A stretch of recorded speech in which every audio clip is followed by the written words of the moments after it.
सिंध के गवर्नर कामरान टिसोरी को किसने हटवाया? कामरान टिसोरी क्यों हटाया गया? कामरान टिसोरी को ये हटाने में कौन सी जमात का कलीदी किरदार था?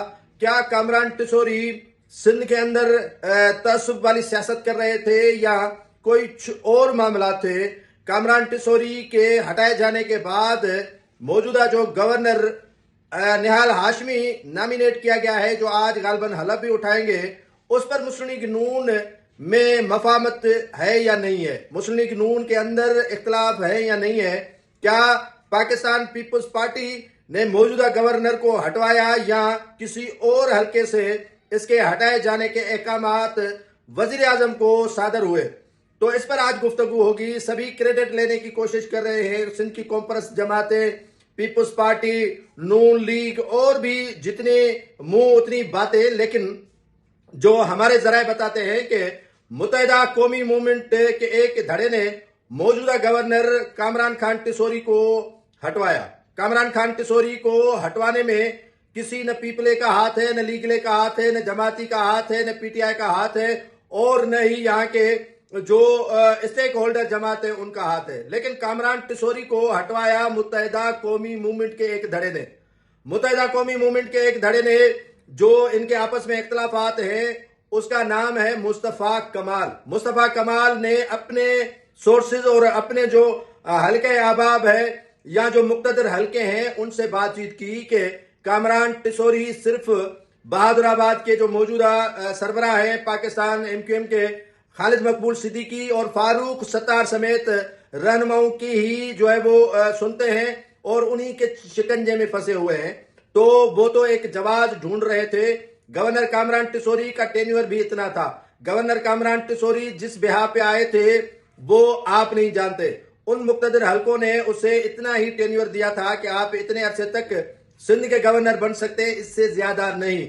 जब एक्सटेंशन की बात आई तो उन्होंने डिमांड आगे से गवर्नर कामरान टिसोरी के से रखी, जो वो पूरी न कर सके। जिसके बाद ये माहौल दिया गया कि आप सिंध के तकसीम की बात करें, कराची को वफा के हवाले बात करें, तो मरकज बना दिया गया गवर्नर हाउस को। जब गवर्नर हाउस मरकज बना तो जलती पर मट्टी का तेल जो है वो छिड़काया गया और जिसमें गवर्नर कामरान टिसोरी बुरी तरह फंस गए। एमक्यूएम ने तो गवर्नर की हिमायत में जो बातें कही, इनका दूर दूर तक जो है वो गवर्नर के वापसी से ताल्लुक नहीं है।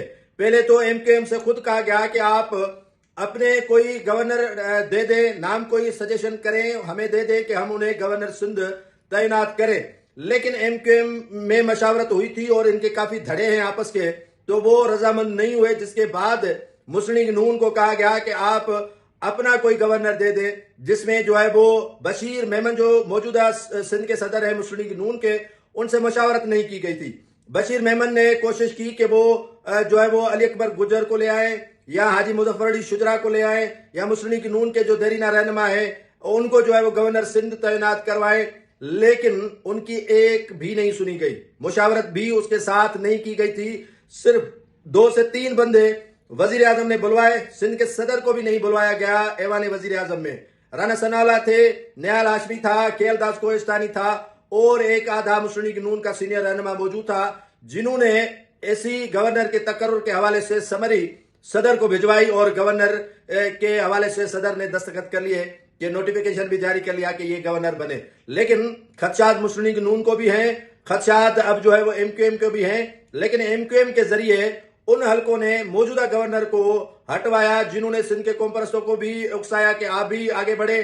पीपल्स पार्टी के वज़रा को भी जो है वो कहा गया कि आप भी इसके खिलाफ बयान दे दे। तो माहौल क्रिएट कर दिया गया था कामरान टिसोरी के खिलाफ, जिसका फायदा उन हलकों ने लिया था जिन्होंने एग्रीमेंट एमओ साइन किया था गवर्नर के साथ कि आप इतना अरसा गवर्नर रहेंगे और अगर आपको एक्सटेंशन चाहिए तो हमारे साथ डील करें। जो डील नाकाम होने के बाद मौजूदा गवर्नर की बरतरफी का सबब बनी और नए गवर्नर जो हादसाती तौर पर आए हैं, इससे मुस्लिम लीग नून सिंध के अंदर जो है वो काफी इख्तलाफ पाया जा रहा है और इख्तलाफ और भी मजीद बढ़ेगा।